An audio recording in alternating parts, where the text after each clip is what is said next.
د افغانستان پخوانی پوځي قومندان سمیع سادات وایي نن مې تعبیر په حقیقت بدل شو، کاش ټول د ملا یعقوب په څېر وای. د تان ټي وي چینل درنو کتونکو سلام، ستړي مه شئ، وخت مو په خیر. هیله لرم چې تان ټي وي چینل مو سبسکرایب کړی وي. سمیع سادات ویلي دي چې نن یې لویه هیله او تعبیر په حقیقت بدل شو، ځکه د افغانستان د اوسنی دفاع وزیر ملا یعقوب ورته په ټلیفون زنګ وهلی او له هغه یې غوښتي چې بیرته افغانستان ته راستون شي او هیواد د پرمختګ لپاره له موجودو حکومت سره همکاري وکړي. سمیع سادات په خپلو تازه څرګندونو کې ویل نن مې تعبیر په حقیقت بدل شو، کاش ټول افغانان مشران د ملا یعقوب په څېر وای.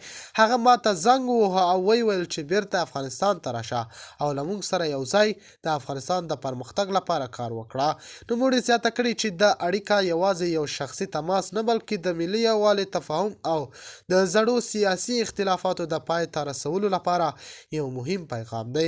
د هغه په وینا افغانستان له څو لسیزو جګړو وروسته اوس داسې وخت ته رسېدلی چې ټول افغانان باید یو بل ته لاس ورکړي او هیواد د رغونې لپاره ګډ کار وکړي.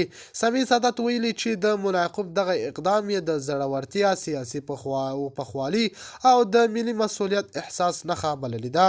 هغه ویلي ده چې طالب مشر ماته زنګ ووهي او ووایي هیواد ته راشه، دا د دې معنا لري چې موږ باید له تیر څخه تیر شو او راتلونکي لپاره فکر وکړو. سیاسي شنونکي وایي که دا خبرې عملي بڼه خپله کړي نو دا به د افغانستان وروستیو سیاسي تحولاتو کې یو مهم بدلون وي. د دوی په باور سمیع سادات احتمالي ستنېدل افغانستان ته به نه یوازې کورنۍ بلکې نړیوال سیاسي اغیز هم ولري. عام افغانان هم د دې خبرو په اړه بیلابیل نظرونه لري.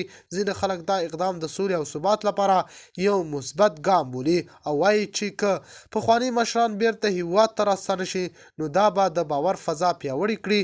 خو ځینې نور بیا د اندېښنې څرګندوي چې دا ډول پریکړې باید د ملي ګټو، عدالت او د خلکو د احساساتو په رڼا کې ترسره شي. د تان ټي وي چینل درنو کتونکو دا و زموږ ته دې مهال چمتو کړی خبر. تر بیا ښې چارې.